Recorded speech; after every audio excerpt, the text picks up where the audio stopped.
Akbc Christian community celebrates Governor Umoino at interdenominational Thanksgiving. And from home, Governor's wife, Pastor Patience Umoino, conferred 4-year words. How nutritional and hygienic is the meals we consume? Tales of a Central African tribe where men breastfeed babies. Details shortly.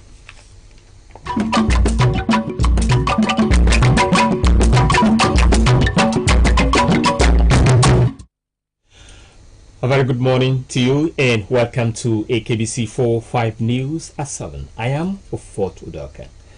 We apologize for bringing you the news behind time. Now the news in detail. People of Akbc village in Nsiri Ubiom local government area have gathered in Thanksgiving to appreciate God for honoring them with electoral victory for Governor Umoino.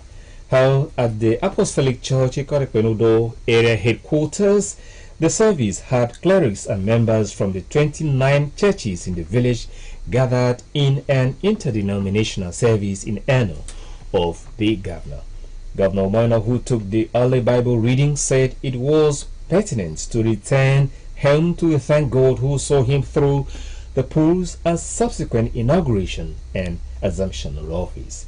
Governor Umoino appreciated the clergymen from churches in his Akbc village who came together in prayers and other forms of support in his governorship ambition. All of Akbc sons and daughters for the support. I want to take a very village and after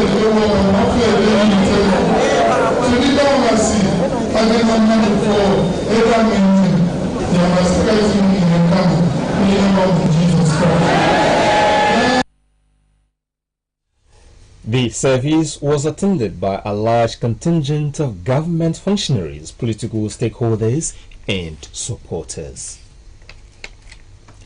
The wife of Akwa Ibom State Governor, Mrs. Patience Umoino, has been conferred with the Phobia Award.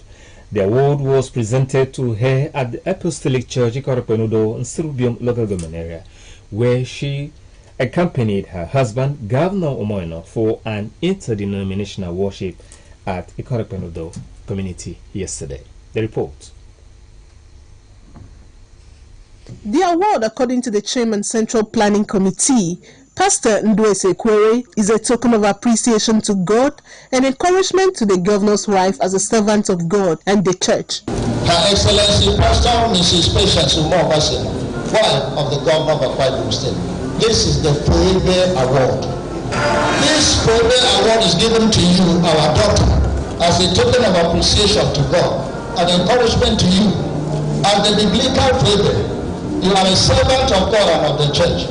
You will remain a succorer of your husband and many that the Lord entrusts to you in Jesus' name. Congratulations. Grateful for the honor, the wife of the governor, Pastor Patience Umoino, appreciated God and people of Akbc as well as the entire Nsiri for the massive love and support, praying them God's blessings. May the Lord bless you richly. What you did for us, standing by us, supporting us during the campaigns and elections in prayer and in fasting, I ask that same God will bless you. I want to say thank you very much. I always say that this word, thank you, is almost too small at times. When something huge is done, there's supposed to be a bigger English. Those are things we cause to thank God. I say God bless you. We are grateful. Thank you very much. Alongside the award, the women of the church also presented food items to the governor's wife. Phoebe, which means pure, radiant, and bright, is the people's way of celebrating the good virtues of the state's first lady. The host of the service and Ikorekpenudo area superintendent of the Apostolic Church, Apostle Ezekiel Inyang, and his wife, Deaconess Joy Inyang, presented a gift to Pastor Umoino and his wife. The Holy Books in Ecclesiastes 3 verse 1 teaches times and seasons to everything on earth, as reason humans and plants have their seasons. Maize is one crop planted in this part seasonally and ripened mostly in rainy season between May and July. This sweet and nutritious crop, when harvested, is processed in different food or eaten with other foods like pear as a whole meal. With the current maize season already with us, Eyaganapo takes a look at the hygienic conditions of preparing maize, especially the roasted ones, and why maize cannot be cultivated all year round in Akwa Ibom, according to an agriculturist. Maize, called corn in some countries, and abakpa in Akwa Ibom with the botanical name Z-maize, is a cereal grain that was first planted by ancient Central Americans, according to research. Now planted in Africa and Nigeria, maize takes about 2 to 3 months to produce fruit, the edible part of the maize. Locally, maize is commonly used to produce pap, ogi, flour, snacks, cereals, starch, asabakba, that is maize porridge, itemebakba, ekoki, popcorn, industrial alcohol, and it is also boiled or roasted. Respondents say why they eat and like maize.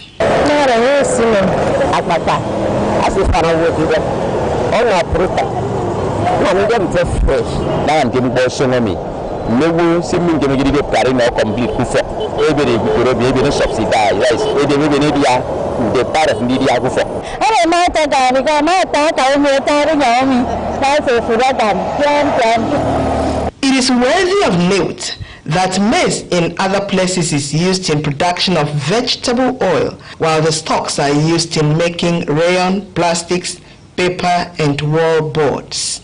In Akwa Ibom, maize is given nicknames such as the mouth organ, 6 to 6, catchy and cool, Ndidiandi Towene, Adagobi Nemesep, and most people prioritized cooked and roasted by vendors on the roadside. When we surveyed the point of sales of these corns, it was discovered that the vendors used their bare hands to turn them during roasting, while some buyers also touched almost all on the roasting rack in a bid to choose their best. For the cooked maize, the vendors peel with bare hands for the customers. Is this practice hygienic at all? Aside the hygienic condition, maize is consumed with other accessories like pear, coconut, tapioca, eritaiwa, gari, among others, according to my respondents.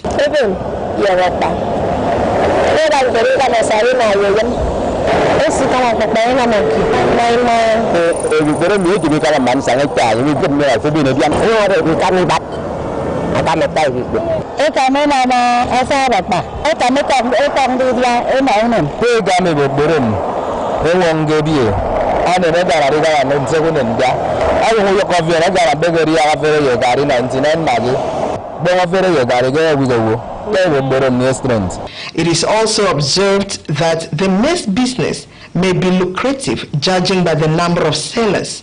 Say approximately 20 vendors could be seen in a small area. How are the sellers coping with the competition?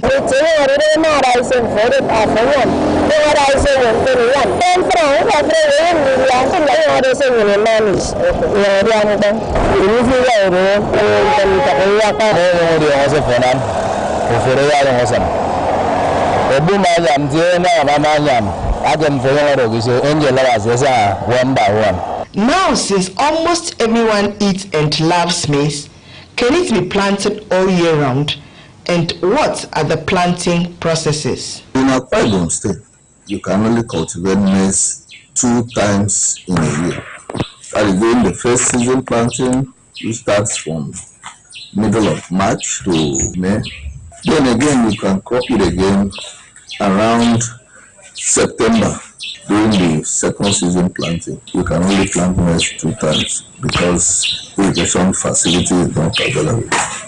But up in where there is irrigation, maize can be planted up to 3 times. To achieve bumper harvest, the Director of Agriculture in the Akbc State Ministry of Agriculture, Mr. Solomon Joe, gives answers to these questions. Maize can yield very well when you plant it with good agronomic practices. The soil must be well drained, not waterlogged, because it does not tolerate drought nor too much water. You can use a planting distance of 75 cm by 50 cm. You put 2 of the maize seed in 1 hole. After that, you will have to apply fertilizer. However, in soils that are good, you don't need the fertilizer. Anyhow, maize is important because of its health benefits. It is good source of income, sweet to consume, but must be properly and hygienically processed. Enjoy your mouth organ while it lasts, hoping that in the near future it will be an all year round food.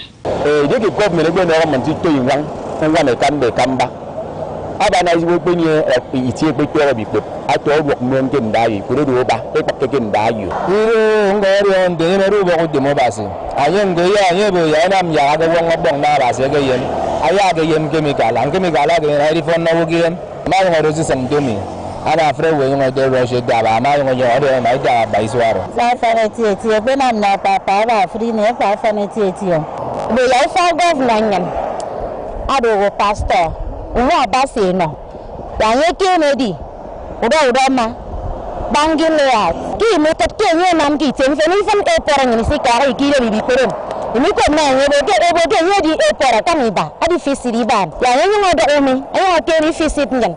Happy maize season. Eyageno Paul. Akbc News.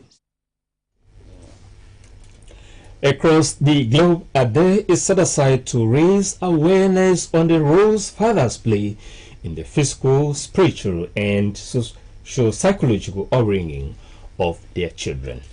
It is likely that more days will be given to the celebration of fathers, even as they assume more roles hitherto traditionally allocated to mothers, such as breastfeeding their babies.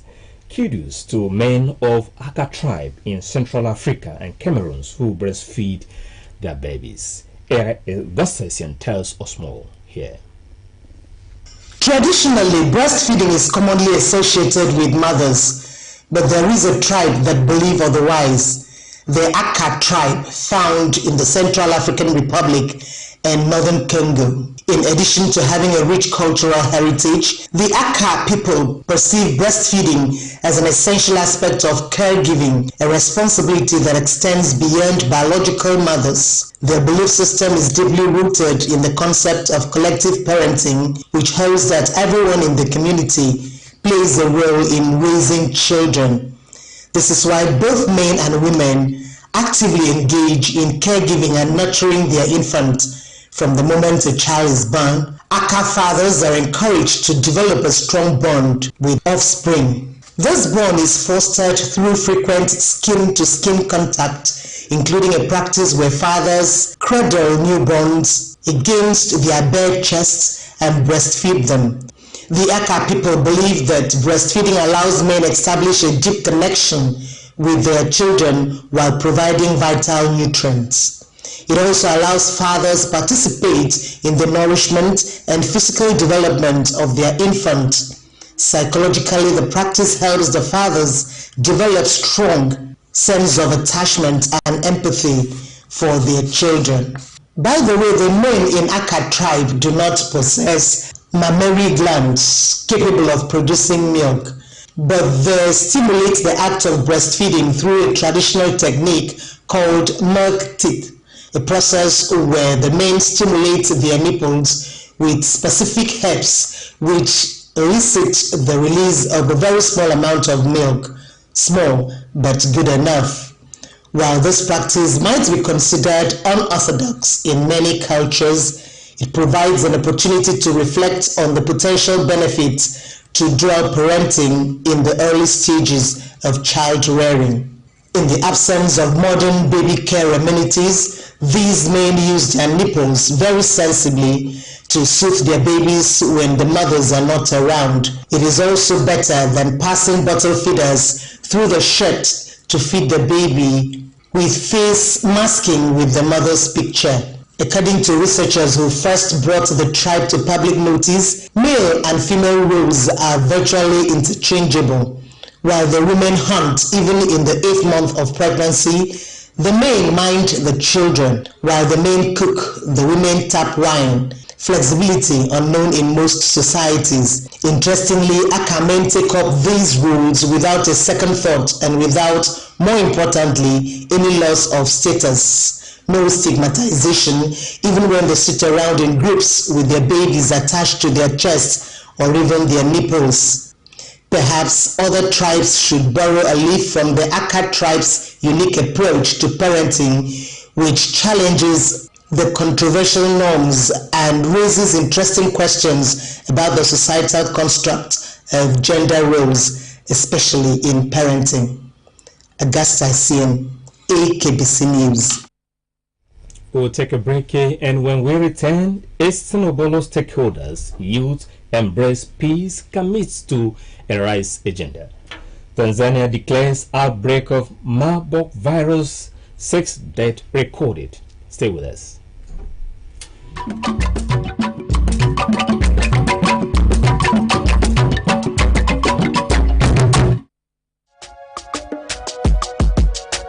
This is home, where we all belong.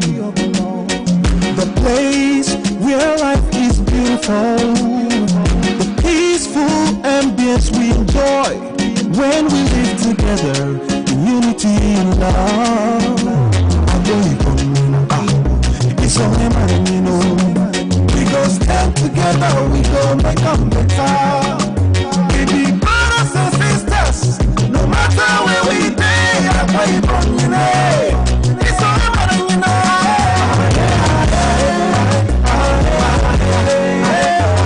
No matter where we be, we are one. Let's live together in peace and harmony.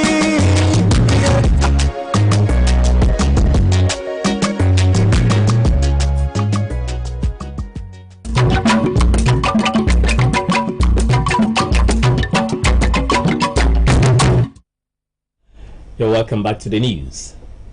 Unarguably, parents are responsible for training their children and teaching them the do's and don'ts in line with social morals, values, as well as religious dictates for childhood to adulthood.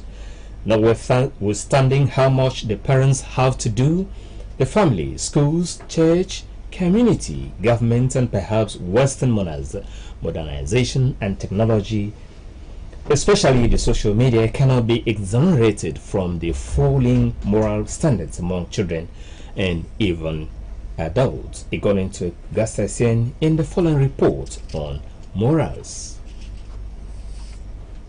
For numerous reasons, parents have been clearly blamed for the surge in moral decadence common among children and youths in the society. While this is so, technology, with all its advantages evidenced in the social media content and internet, cannot be exonerated from the failure to maintain high morals and discipline among children and youth. Also, institutions like the schools, the churches, and other religious organizations, even the government and the law, peer group influence, materialism, poverty, and youthful exuberance have had their share of blame in this, according to experts. But with the recent happening in various strata of the society, especially in schools across the nation, Not even the media has been blamed as much as poor parenting.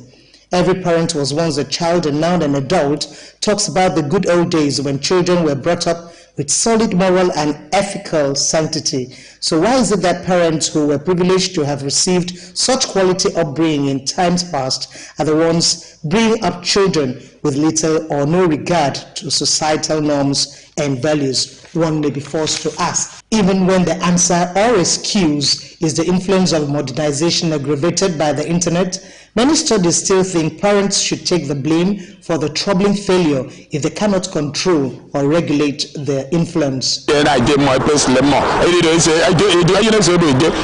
Daddy, please, if you don't give me that thing, I will not go to school tomorrow. I got my day challenge.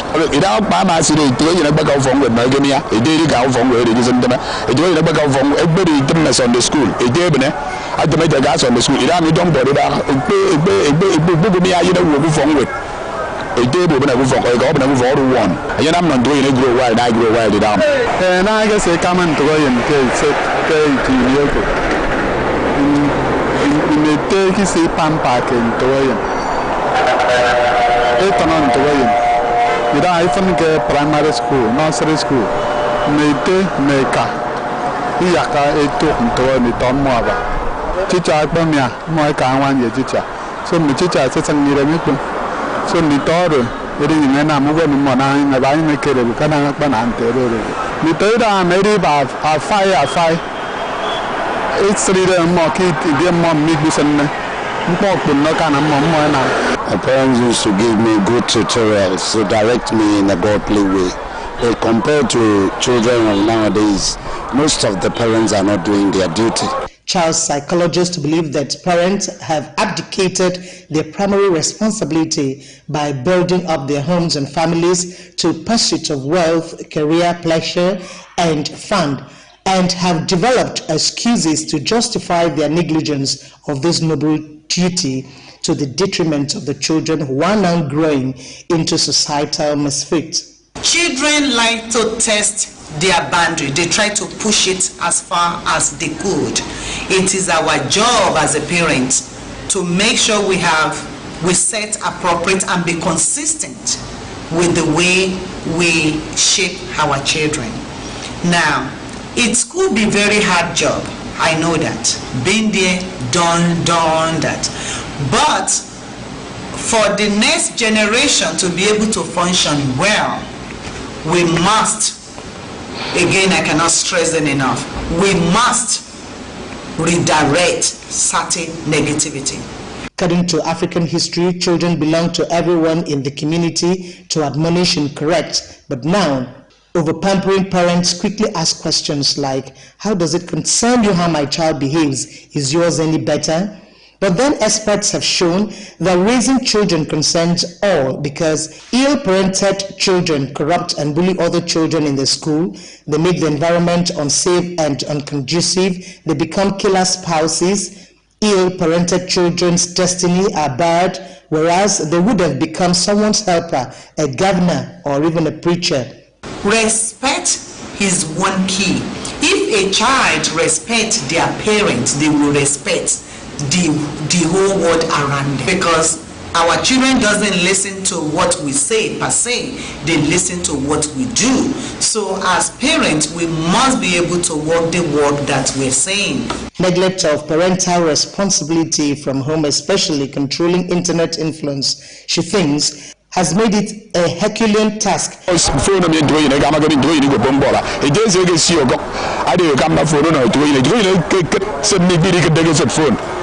I could say, maybe the good bossy boy, we get to my organization.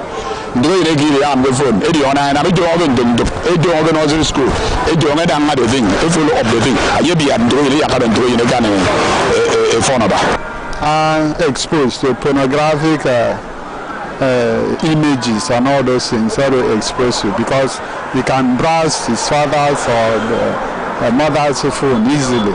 Experts have all agreed, however, that while parents have the sole responsibility of breeding good children into acceptable adults, Their efforts should be crowned by religious organizations, education stakeholders, the law and government, by churches preaching and teaching more of morals, virtues, righteousness than prosperity, and emphasizing on Sunday school and children's church schools, making moral instruction a compulsory subject just like mathematics and English. Introduction of scripture union and students' Christian movement in secondary school as the case was, to take the place of cult groups.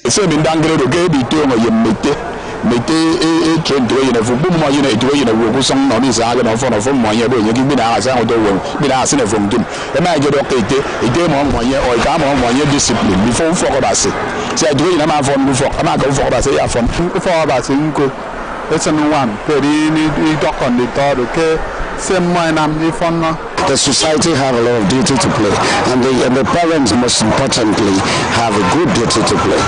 Government and relevant agencies should make laws and regulate information on the internet circulating in the society, especially for children. This is everyone's war, and all hands must be on deck to succeed.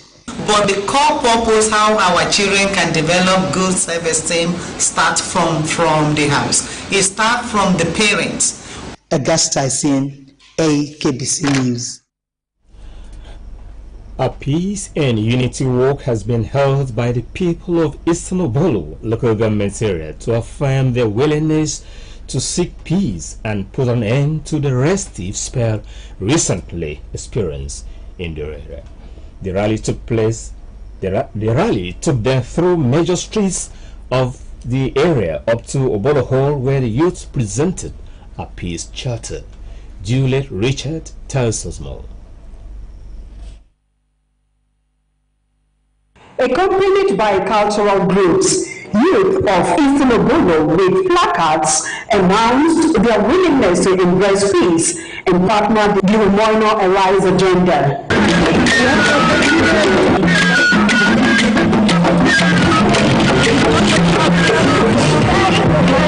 Dr. Perry Peace, in a remark, the chairman of the planning committee, Barrister Sam Mukwema, described peace as a veritable tool for development and reinstated Obolo people's resolve to benefit from the golden era.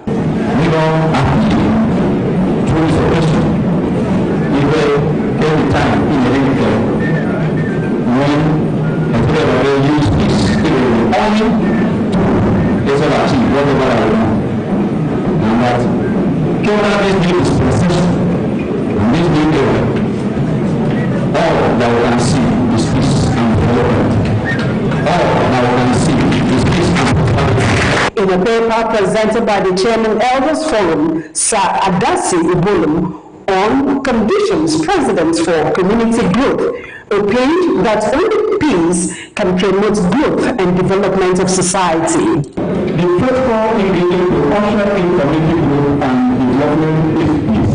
Peace is taken to be a state of people in whom there is no war, a state of being free from dissension. Peace is so important in the world that even the living will tell the dead, R.I.P.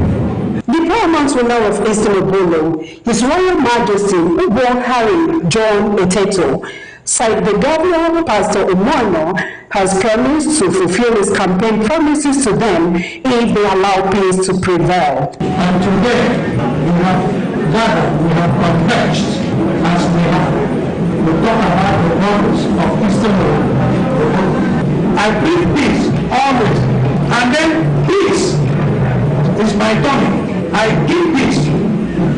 I bring peace. And whatever I do, depicts peace. Because I know that without peace, there will be no development. Similarly, stakeholders, including the State House member representing Ikolabasi, Eastern Obolo constituency, clan head, council chairman, and the regional manager of Sterling Group of Company, and others also preached the message of peace.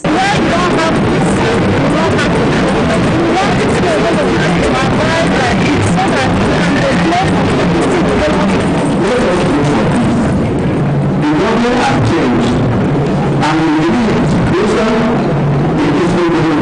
now change. But I want to thank God for the wisdom of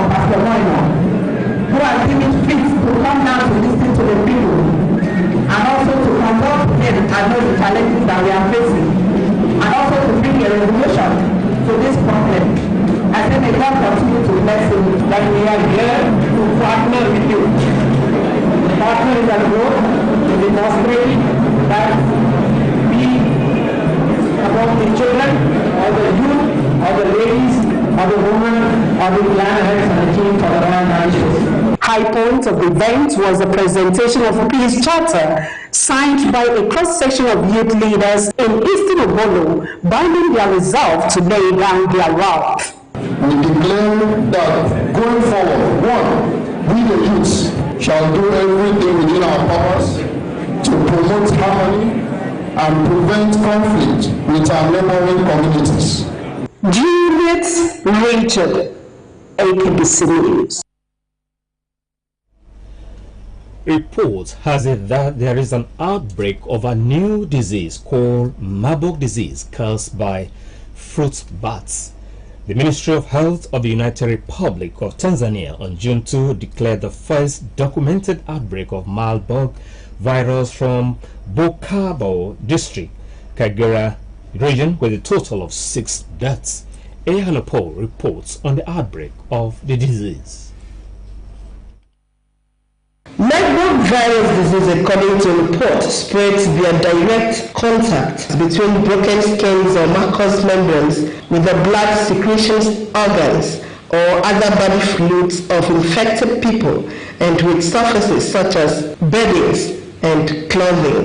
The virus is said to also be contracted with fluids of people suffering from it or the corpse of whoever dies from the disease. According to epidemiology of the Marburg virus, incubation period varies from 2 to 21 days with symptoms like high fever, severe headache, severe malaise, and severe hemorrhagic manifestations. It's a deadly illness health officials in Equatorial Guinea have never seen before, but others have, and they're worried. Marburg belongs to the same family of viruses as Ebola, and like Ebola, has a very high fatality ratio.